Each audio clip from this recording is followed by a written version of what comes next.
Un saludo especial para las personas que nos escuchan acá en la ciudad de Medellín y también para los que siguen la programación de la emisora a través de la Red Mundial de Comunicaciones.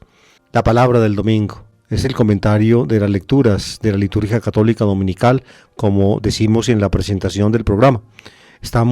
Acabamos de pasar la fiesta de Navidad, amables oyentes, el 25 de diciembre con su vigilia en la tarde y noche del 24.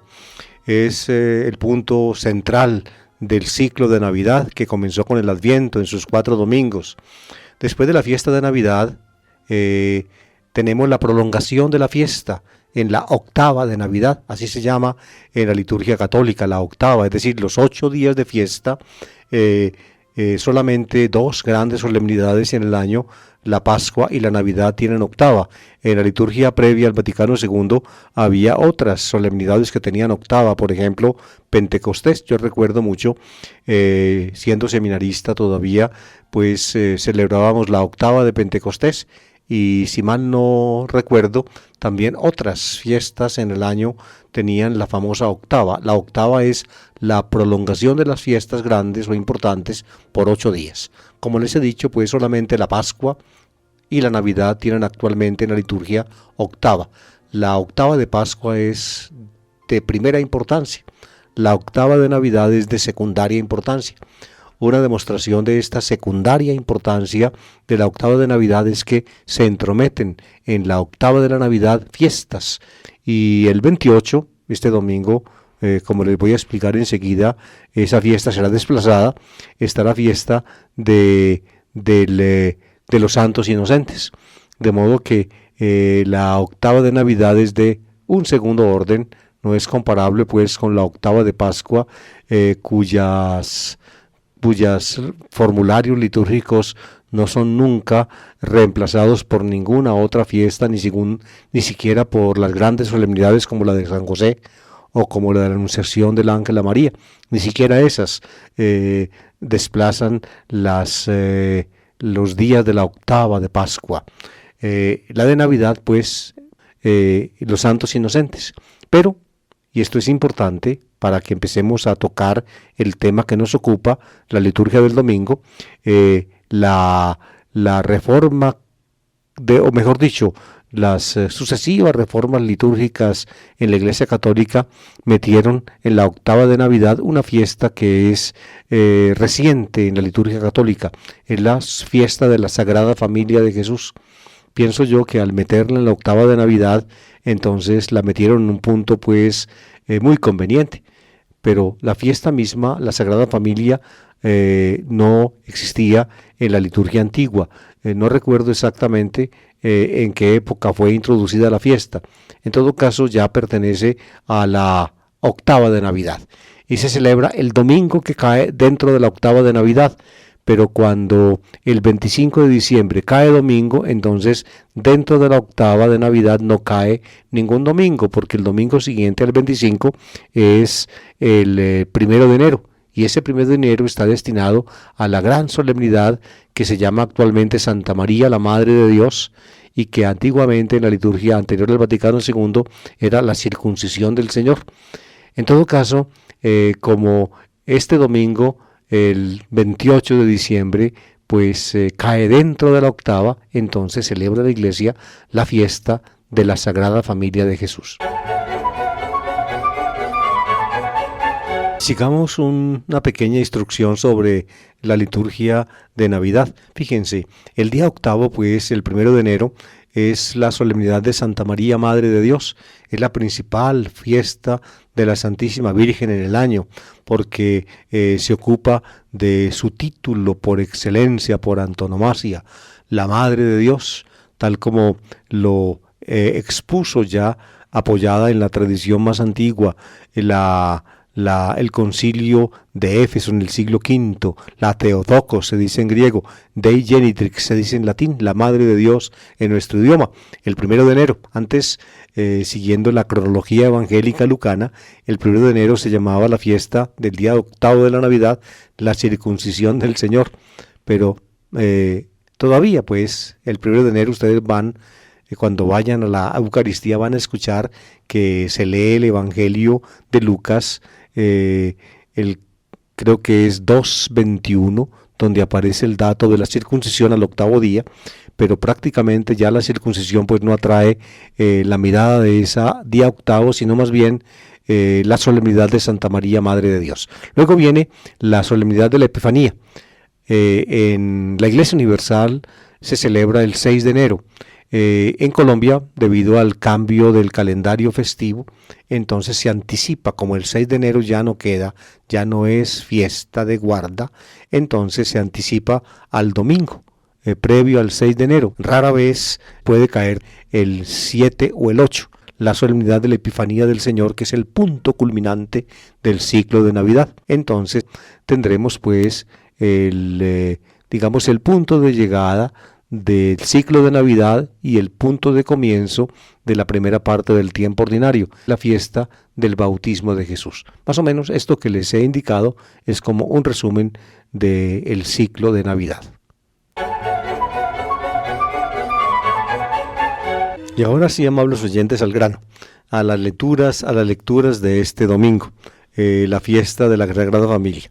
La primera está tomada del Antiguo Testamento, como se suele hacer en los domingos. La segunda, tomada de una carta apostólica, en este caso de la carta de San Pablo a los Colosenses, y la tercera del Evangelio. Estamos en el ciclo B, de los domingos. Recuerden que los domingos en la Iglesia después del Vaticano II, los domingos fueron divididos en 3 ciclos, A, B y C, con el objeto de variar mejor o variar con más generosidad los textos bíblicos para que no sean cada año los mismos. Entonces los repartieron en 3 años, ciclo A, ciclo B y ciclo C. Para los evangelios, el ciclo B se prefiere el Evangelio de Marcos. Pero como estamos en la solemnidad en la fiesta de la Sagrada Familia, queridos oyentes, y el evangelista Marcos no dice prácticamente nada de la infancia de Jesús, y menos pues de su familia. Por ahí hay cositas de Marcos sobre la familia de Jesús, pero son cosas que evidentemente no se prestan para el propósito de esta fiesta litúrgica. Despuesito, si es posible, les diré unas palabritas sobre ello. Entonces, como Marcos no dice nada, vamos a Lucas. La iglesia le presta a Lucas un texto para que sirva de lectura evangélica de este domingo. Es el texto de Lucas en el capítulo 2, versículo 22 a 40, donde se habla de la escena de la purificación de María en el templo y la presentación de Jesús como primogénito. Es un texto muy hermoso, muy hermoso. La iglesia lo pone acá en la fiesta de la Sagrada Familia, porque evidentemente en el texto aparecen los personajes de la Sagrada Familia: Jesús, María y José. Pero en realidad pues una reflexión sobre la importancia de la familia, naturalmente el texto no lo trae. En cambio sí trae el libro del Eclesiástico en el capítulo 3, versículos 3 a 7, y luego 14 a 17, un texto hermoso sobre la familia, tal como la veía el judaísmo, la tradición sapiencial del judaísmo. El libro de Ben Sirá en castellano se llama Eclesiástico. Es un libro deuterocanónico, es decir, no figura en el canon hebreo de la Biblia. Si ustedes consultan una Biblia judía tal como se lee en las sinagogas, el libro del Eclesiástico de Ben Sirá en hebreo no aparece. En cambio, los cristianos que leían la Biblia en griego, desde el siglo I estimaron este libro del Eclesiástico de Ben Sirá. Ya había sido traducido al griego por judíos, y los cristianos los cristianos de habla griega recibieron, digamos, la Biblia judía traducida al griego en sus partes, y no solamente pues los libros que luego los judíos fijaron como canon hebreo, sino también otros libros que no están en el canon hebreo, como este. Durante muchos siglos, amables oyentes, el libro del Eclesiástico o de Ben Sirá solamente se conoció en griego, es decir, a partir del uso cristiano de los libros bíblicos transmitidos en códices de la Septuaginta, es decir, de la traducción hecha por judíos al griego de la Torá, de la ley, pues de los profetas, los escritos. También en ese amplio volumen de la Biblia traducida estaba pues este libro traducido digo yo, aunque durante muchos siglos, también les he dicho, no se conoció sino en griego, hasta que el siglo pasado, por allá en unos trabajos en la sinagoga del Cairo, descubrieron un recinto que había sido tapiado hacía muchos siglos. Se llamaba en hebreo la Genizá. Era un depósito de libros al cual o a los cuales no tenían acceso, digamos, la gente común y corriente, sino solamente los capacitados para entenderlos. Ese depósito de libros contenía pues los libros que se llamaban en griego apócrifi, los libros escondidos. De ahí viene la palabra apócrifos, que usamos nosotros en un sentido, digamos, al menos aparentemente peyorativo, libros apócrifos. En realidad, el sentido del término no es peyorativo, eran libros que no estaban al alcance de todos. Simplemente los guardaban en un depósito y se los prestaban a personas que pudieran entenderlos. El libro, pues, de Ben Sira se conservó en hebreo en ese depósito de la sinagoga del Cairo. Y ya se conoce, pues, naturalmente en hebreo. Y ya se puede cotejar el texto hebreo del Cairo con la traducción griega conservada por cristianos en la Biblia, en los códices bíblicos antiguos.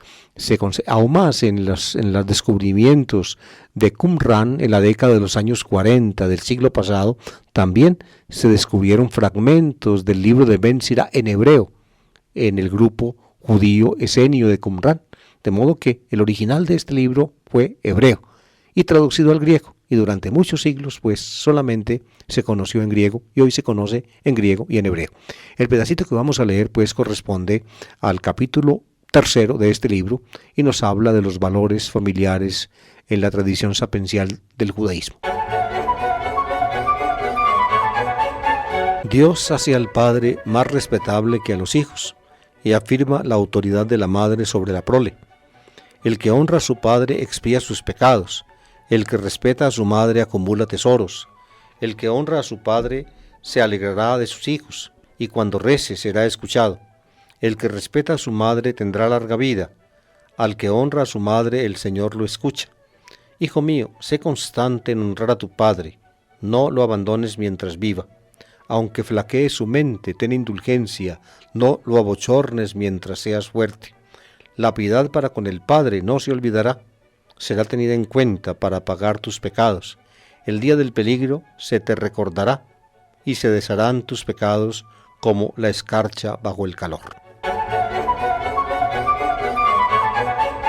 Como ustedes han escuchado, amables oyentes, se trata pues de una especie de seguidilla de pequeños dichos, a menudo escritos en la forma del paralelismo tan común en la poesía hebraica, paralelismo de tipo sinónimo, es decir, las dos partes del verso dicen lo mismo, o a veces también paralelismo antitético, las dos partes del verso, digamos, dicen lo contrario.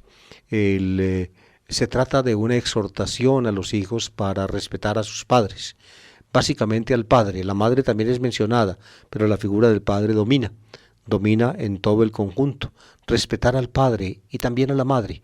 Respetar al padre para el hijo le acarrea el perdón de Dios. Si respeta a su padre y lo acoge, y aunque flaquee su mente, como dice el texto, lo ayuda y lo cuida, entonces eso le sirve de expiación de sus pecados, como dice el texto. La piedad judía pues aparece acá. La piedad judía era una piedad patriarcal. Israel en su antigüedad fue compuesto de grupos de origen clánico y tribal. La figura del padre era la básica en la familia. Era una sociedad, pues, como se suele decir, patriarcal. La madre y los hijos dependían del padre. El padre era la figura, por tanto, más respetable de la familia. Y enseguida del padre, naturalmente, la madre. Un detalle un poco curioso del texto es lo que uno puede, en alguna forma, colegir de la de lo que aquí se dice, aunque flaquee su mente, no lo abochornes. En ese tiempo, por tanto, también había lo que llamamos ahora reblandecimiento mental, quizá el Alzheimer, que ha aparecido en época reciente como una enfermedad nueva, es una dolencia seguramente ancestral en la humanidad. Eh, la, el paso de los años, fíjense, amables oyentes, va produciendo un desgaste de las células cerebrales, y esto es lo que pues lleva a lo que hoy llamamos reblandecimiento mental, o también enfermedad de Alzheimer, o locura senil, demencia senil lo llaman. Eh, Aquí aparece pues en el texto bíblico. La idea básica es que un hijo pues para con sus progenitores, padre y madre, debe mantener una relación de gratitud, de reconocimiento, de profundo respeto. Esa es la idea. A nosotros que nos formaron en la tradición judeo-cristiana, pues estos principios nos fueron inculcados desde niños. Fíjense ustedes, amables oyentes, cuál es la imagen que está en el trasfondo de estos consejos de Ben Sira, escritos a comienzos del siglo segundo antes de Cristo. La obra de Ben Sira viene de esa época, es un poco anterior a la gran crisis del judaísmo ante los embates de los helenistas de Jerusalén, secundados por el poder de los Seleucidas, sobre todo por Antíoco IV Epifanes, rey de Siria, que quiso pues prácticamente borrar de un tajo la tradición religiosa de los judíos y asimilar la vida religiosa y cultural del judaísmo al helenismo reinante en todo el oriente después de la conquista de Alejandro. La imagen de la familia que está allí es un padre, una madre y los hijos. En el judaísmo no era imposible el hecho de que un varón tuviera varias mujeres. Sin embargo, sobre todo desde la época helenista, dado que en la cultura griega la familia era, llamémosla monógama, era un varón, una mujer y los hijos, también en el judaísmo está, diría yo, esta buena herencia del helenismo fue entrando lentamente, y ya para la época de Jesús la forma, digamos, usual de la familia en el judaísmo era la forma monógama de los helenistas. En el judaísmo se impuso. Yo pienso que detrás de las reflexiones de Ben Sira está esta forma monógama, es decir, un varón, una mujer y los hijos de ambos. No era esa la forma del matrimonio en el antiguo Israel. Uno se quedaba con una mujer cuando no podía sostener más. Podríamos decirlo un poco jocosamente en esa forma. Por eso del rey David, por ejemplo, se habla de muchas mujeres, y todavía más de Salomón, y los reyes judíos tenían muchas mujeres. Yo pienso que como eran los reyes, podían pues sostener el gran aparato de muchas mujeres y de muchos hijos. La gente común y corriente, los campesinos o los pastores judíos, pues a ellos les quedaba mucho más difícil sostener digamos, una familia múltiple. Sin embargo, podía darse el caso y no contradecía, diría yo, al espíritu básico del Antiguo Testamento. Todavía hoy, en algunas partes del mundo, por ejemplo, entre los familiares cercanos del judaísmo, que son los árabes, la familia múltiple, es decir, la poliginia, el tener varias mujeres. Poligamia significa varios matrimonios. Poli significa en griego varios, y gamos matrimonio. Poliginia, tener muchas mujeres. Gine significa en griego mujer, y la poliandria significa que una mujer tenga varios maridos. En el fondo la poliandria nunca existió, era impensable en el judaísmo, así como también es impensable entre los árabes. En todo caso, pues les decía yo, en ciertas culturas como la arábica, la de los árabes, la forma de harem, es decir, un varón con muchas mujeres, es común y es muy cotizada. También entre los indígenas acá en Colombia, por ejemplo en La Guajira, parece, no sé si todavía, pero hasta hace poco tiempo, también los caciques, guayú, si mal no estoy, podían tener varias esposas. Por ahí cuentan de uno de esos caciques que quiso hacerse católico, y entonces contaba Si mal no recuerdo, el obispo de Riohacha en ese tiempo contaba que le pidieron pues al cacique que tenía que escoger entre sus mujeres solamente una porque como católico no podía tener varias, y entonces dijo que él quería mucho sus esposas, que no estaba pues él en capacidad de escoger una y prescindir de las otras, y le dejó al obispo la tarea de escoger con cuál de todas se quedaba. Hasta ahí llega el cuento, porque parece que el obispo no fue capaz de realizar ese cometido. Y añado, amables oyentes, un detalle que ya no es de la Biblia, sino más bien de la biología moderna, que me parece a mí diciente y significativo en este campo de la familia.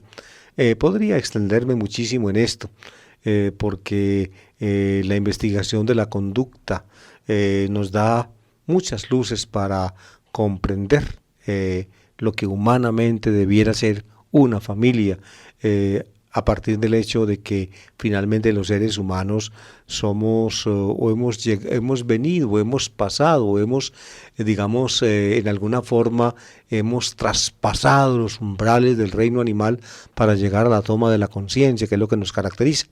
En todo caso, dicen los biólogos que en los orígenes de nuestra especie, la forma común de la familia humana era un varón y varias mujeres, es decir, indistintamente los varones y las mujeres tenían comercio sexual, y de esa manera una mujer podía tener hijos de varios varones y un varón podía tener también hijos de varias mujeres.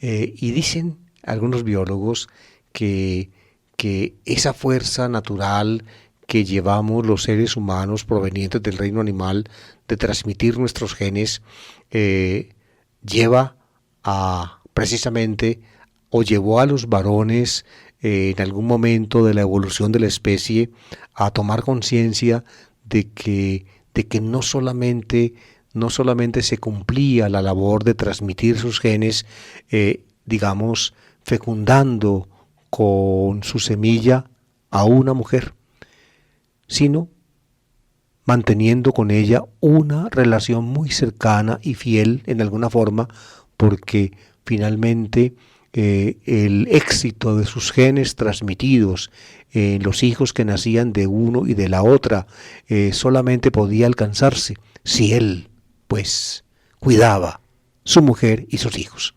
Y de esa manera fue saliendo o fue formándose en la especie humana, queridos oyentes, la forma de matrimonio que se consagró en el cristianismo y que, les decía yo ahora, llegó al judaísmo probablemente por la fuerza del helenismo a partir del siglo III antes de Cristo. Fíjense ustedes, el varón comprendió pues que el éxito de sus genes no estaba simplemente en fecundar a una mujer para que tuviera un hijo suyo. Tuvo que mantener, o se sintió necesitado a mantener una relación cercana con esa mujer, a que esa relación perdurara, precisamente para que el hijo que le había dado pudiera crecer, desarrollarse y salir adelante en la vida. En el fondo, pues, el hijo, por la necesidad natural de comunicar y guardar los propios genes, que todos llevamos precisamente como un punto, digamos, bien recalcado en nuestro inconsciente. Eso, cuando ese principio, cuando se hace objeto de conciencia, refleja, llevó pues al varón y a la mujer a mantener su unión. Es decir, a ir construyendo lentamente la familia monógama, la pareja, uno con una. Y hablando en plata blanca, al menos eso me parece a mí, aunque muchos hoy en día, con un naturalismo casi a veces vergonzante, no lo aceptan, a mí me parece que precisamente lo que, sobre todo a las mujeres, les hace justicia es eso. La mujer no puede ser, o no puede seguir siendo simplemente un objeto de caza, con Z, del varón, como se hace, por ejemplo, entre nuestros primos cercanos, los chimpancés, los gorilas, los orangutanes y otros simios, donde el macho dominante es el dueño de las hembras, es el dueño de ellas, es el padre de todos los hijos de la manada, así se hace, y las mujeres, o mejor dicho, las hembras no tienen, digamos, otro recurso que aceptar ese macho, porque de cuenta de ellas es imposible sustraerse a su dominio. Pienso yo que nuestra especie ya tiene la capacidad de reflexión que le permite a una mujer ser consciente de sí misma y de saber cómo sus mismas posibilidades y tendencias naturales lo sugieren, que ella no solamente es escogida, sino que también escoge.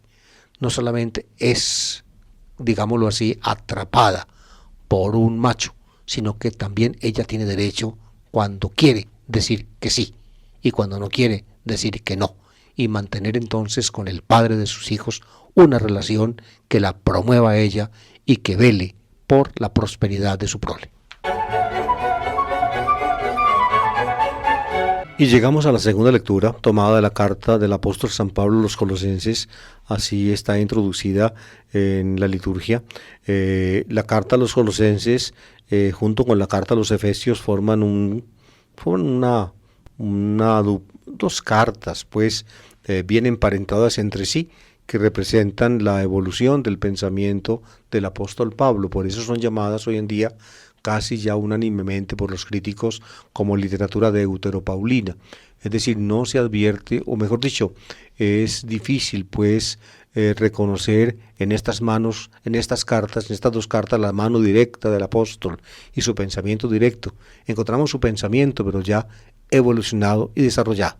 En dos cartas que provienen del Asia Menor, de un trabajo largo y dispendioso que el apóstol cumplió allí, donde tuvo muchos discípulos y donde algunos de ellos pues fueron herederos de su pensamiento y lo prosiguieron. El autor de la carta a los Filipenses y todavía más el autor de la carta a los Efesios reflejan pues ese crecimiento y desarrollo del pensamiento del apóstol. El pedacito que toca leer este domingo está en el capítulo 3, versículos 12 a 21. Hermanos, como pueblo elegido de Dios, pueblo sacro y amado, sea vuestro uniforme la misericordia entrañable, la bondad, la humildad, la dulzura, la comprensión. Sobrellevaos mutuamente y perdonaos cuando alguien tenga quejas contra otro. El Señor os ha perdonado, haced vosotros lo mismo. Y por encima de todo esto, el amor, que es el ceñidor de la unidad consumada. Que la paz de Cristo actúe de árbitro en vuestro corazón. A ella habéis sido convocados en un solo cuerpo. Y sed agradecidos. La palabra de Cristo habite en vosotros con toda su riqueza. Enseñaos unos a otros con toda sabiduría. Exhortaos mutuamente. Cantad a Dios, dadle gracias de corazón, con salmos, himnos y cánticos inspirados. Y todo lo que de palabra, de obra realicéis, sea todo en nombre de Jesús, ofreciendo la acción de gracias a Dios Padre por medio de Él. Mujeres, vivid bajo la autoridad de vuestros maridos, como conviene en el Señor. Maridos, amad a vuestras mujeres, y no seáis ásperos con ellas. Hijos, obedeced a vuestros padres en todo, que eso es lo que le gusta al Señor. Padres, no exasperéis a vuestros hijos, no sea que pierdan los ánimos. Fíjense, amables oyentes, el pedacito que leímos pertenece a la parte parenética, es decir, a la parte exhortatoria del escrito.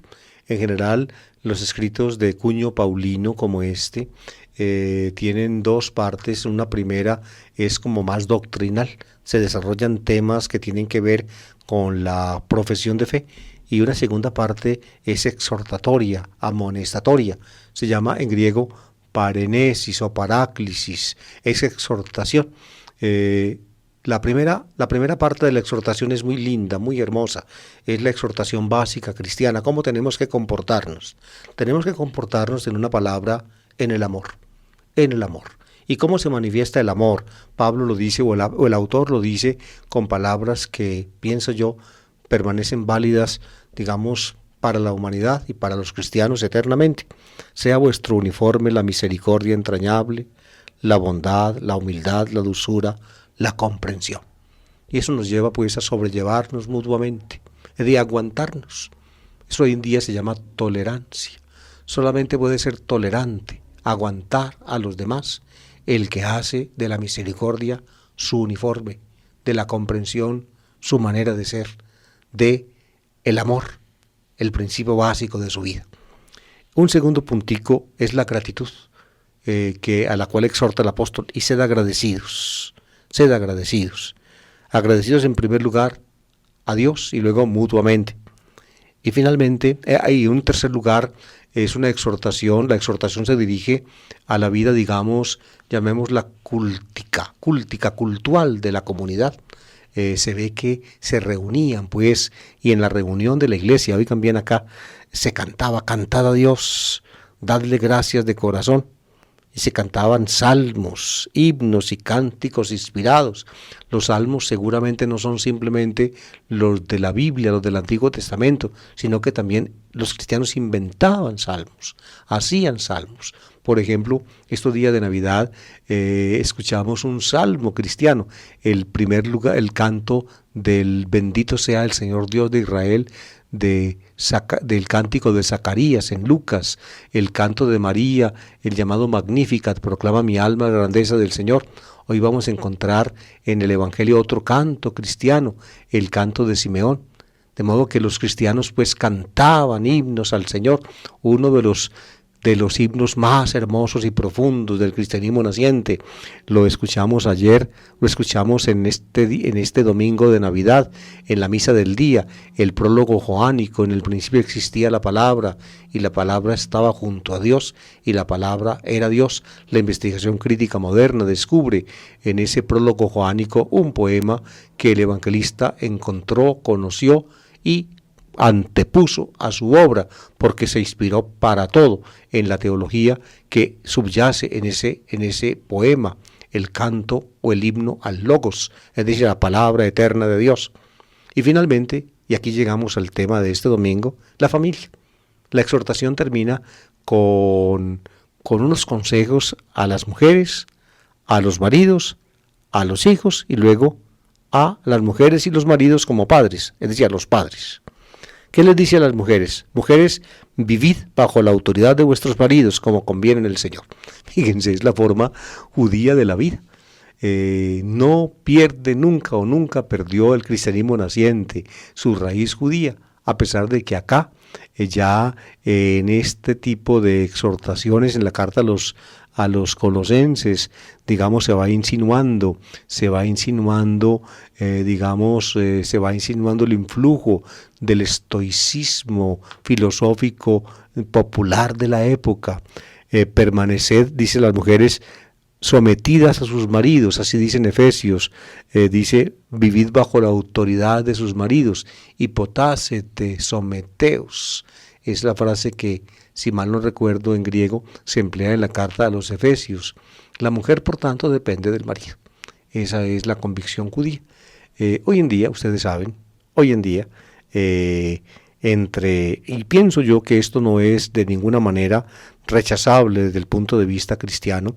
Hoy en día, mujer, esposa y esposo tienen los mismos derechos, y por tanto, si a los hombres se les aconseja amar a las mujeres, pienso yo que ese sometimiento que se aconseja a las mujeres equivale entonces al amor que se aconseja a los maridos. En otras palabras, entre mujer y marido la relación conveniente es el amor. De ahí que la segunda exhortación a los maridos es esta: maridos, amad a vuestras mujeres, agapate. Fíjense, a las mujeres pues, someteos, a los maridos, amad. Pienso yo que lo uno debe ser igual a lo otro, si es que logramos superar un poco la estrechez del horizonte de la comprensión patriarcal de la familia que subyace en la mentalidad judía y en la mentalidad del cristianismo naciente. Amad pues a vuestras mujeres, y luego un detalle, digamos, importante desde el punto de vista psicológico: no seáis ásperos con ellas. Oigan esto, no seáis ásperos con ellas. Se suele decir en nuestro mundo machista que la aspereza es la forma propia del varón. Y por eso a nosotros desde pequeñitos, fíjense, nos enseñan a ser hombres. ¿Y cómo se es hombre? Evitando, digámoslo así, la floración de todo sentimiento que pueda oler a femenino. Yo recuerdo que que a mí me decían los hombres no lloran. Mentiras, los hombres sí lloran.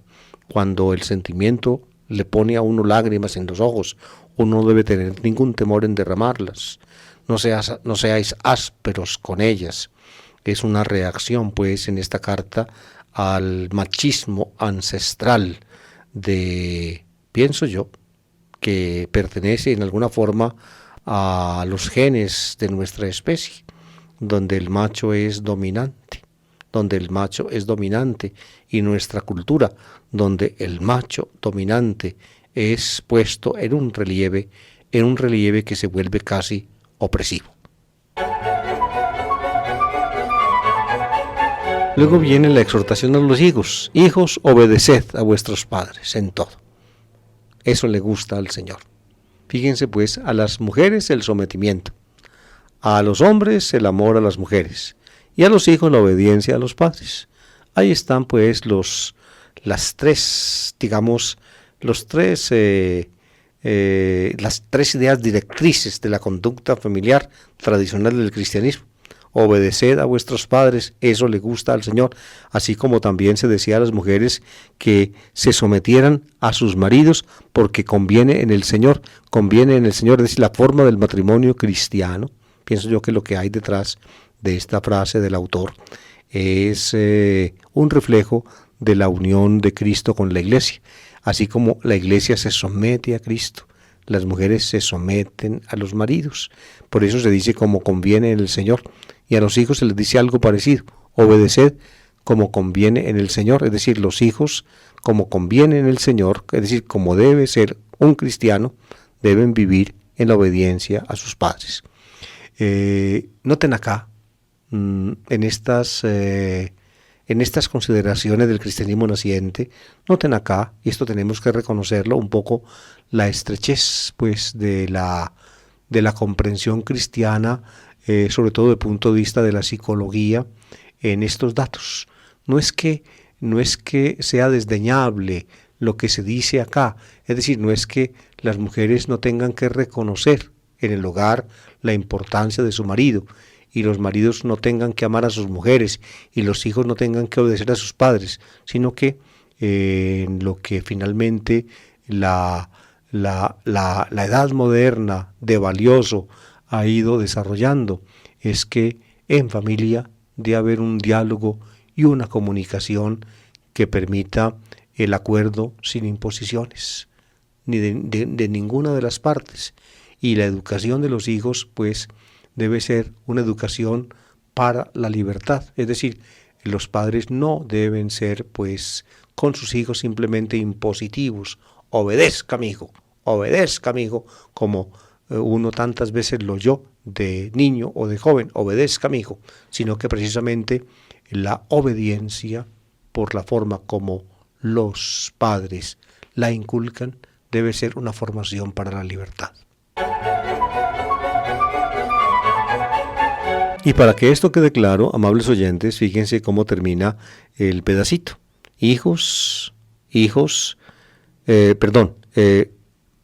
Padres, no exasperéis a vuestros hijos, no sea que pierdan los ánimos. Cuando los papás de uno se la dedican y prácticamente lo llenan a uno de cantaleta y en todas formas le recuerdan a uno sus defectos, o desde pequeñito le van diciendo a uno que no sirve para nada, que va a ser inútil, que qué se puede esperar de una lacra. Mijo, ¿qué se puede esperar de una lacra como usted? ¿Qué es lo que logra un papá o una mamá de un hijo cuando lo trata así? Logra exactamente lo mismo que le está inculcando. Ese hijo va a ser una lacra. Él se lo profetizó y por tanto el hijo nunca podrá prescindir de esa caracterización que indeleblemente le esculpieron en el fondo de su alma sus propios padres. No se pueden quejar, por tanto, los padres que desde un comienzo tratan mal a los hijos, los minimizan, los acorralan y los destruyen, si finalmente los hijos, como ellos se lo profetizaron, no sirvieron para nada.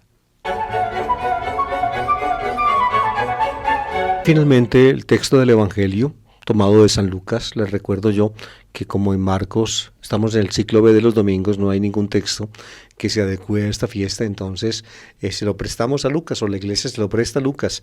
Lucas capítulo 2, versículos 22 a 40. Fíjense, para que lo entiendan bien, ya tengo poco tiempo para la explicación, porque se me fue el tiempo en los textos anteriores. La forma como Lucas organiza el Evangelio de la infancia. ¿Ve? Cuando va haciendo la comparación entre Juan Bautista y Jesús, el anuncio del ángel a Zacarías van a ser Juan, el anuncio del ángel a María van a ser Jesús. Luego se encuentran Isabel, la madre de Juan, y María, la madre de Jesús. Luego nace Juan de Isabel y Zacarías, y esposa de Zacarías. Luego nace Jesús de María la Virgen.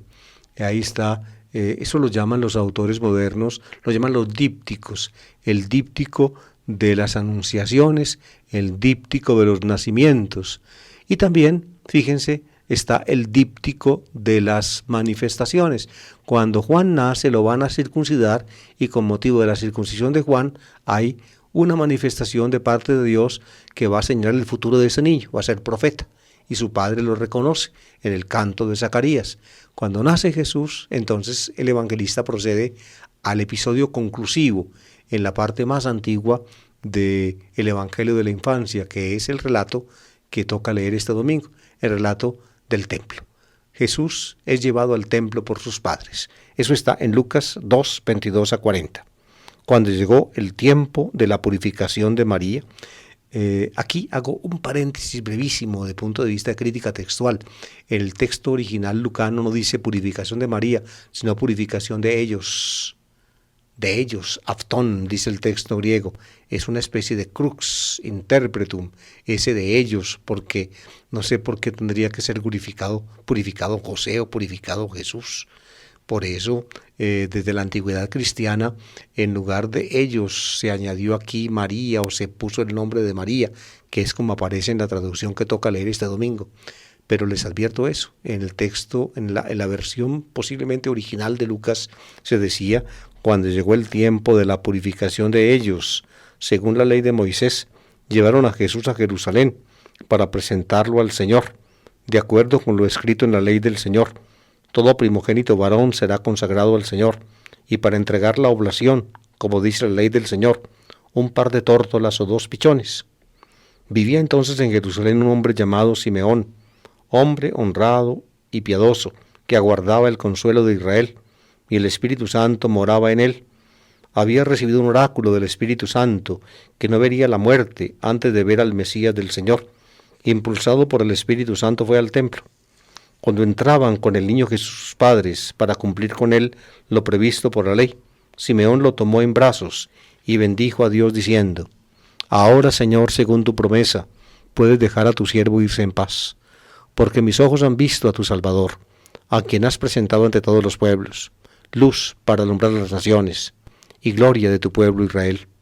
José y María, la madre de Jesús, estaban admirados de lo que se decía del niño.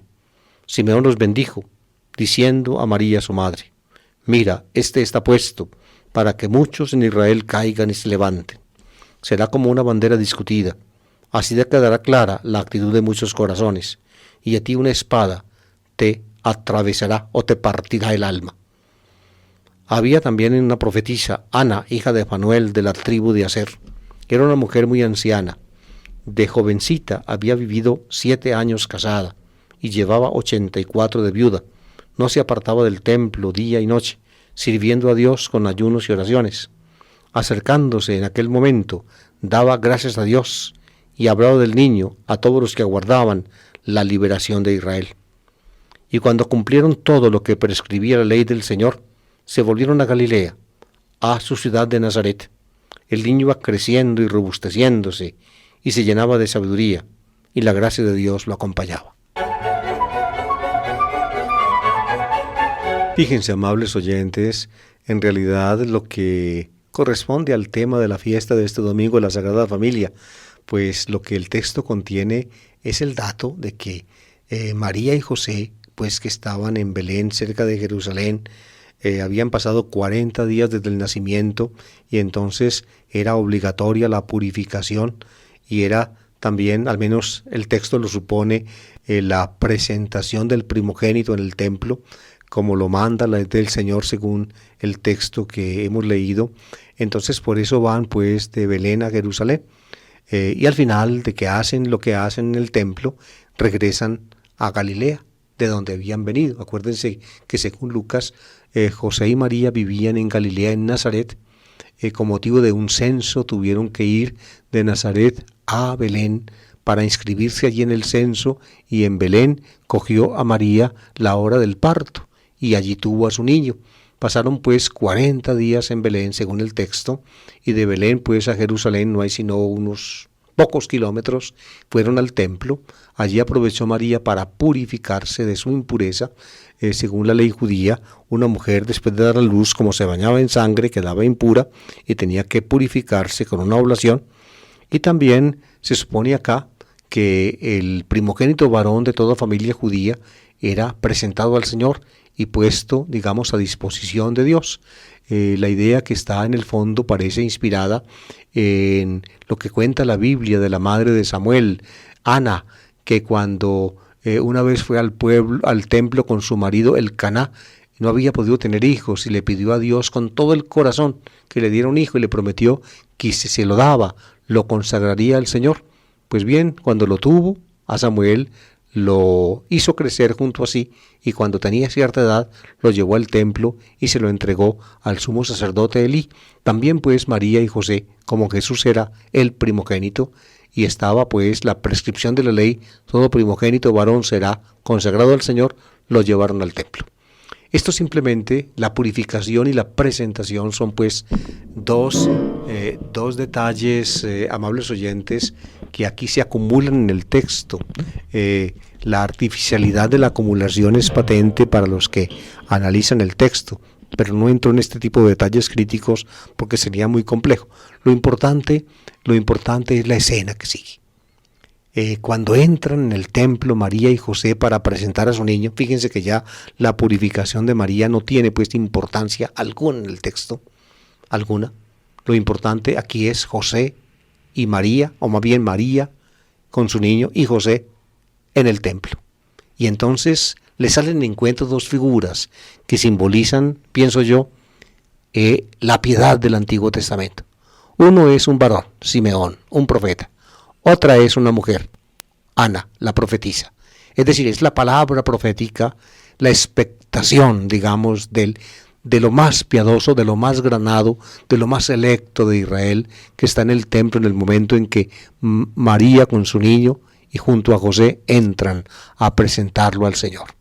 Primero aparece el varón, Simeón, lo toma en los brazos y le agradece a Dios, porque al darle tantos años de vida, Dios le había prometido que finalmente no moriría sin ver al elegido del Señor, al Salvador, al salutare tuum, como dice la traducción de la Vulgata, to soterion su, dice el texto griego, a tu Salvador, lo dice en forma neutra.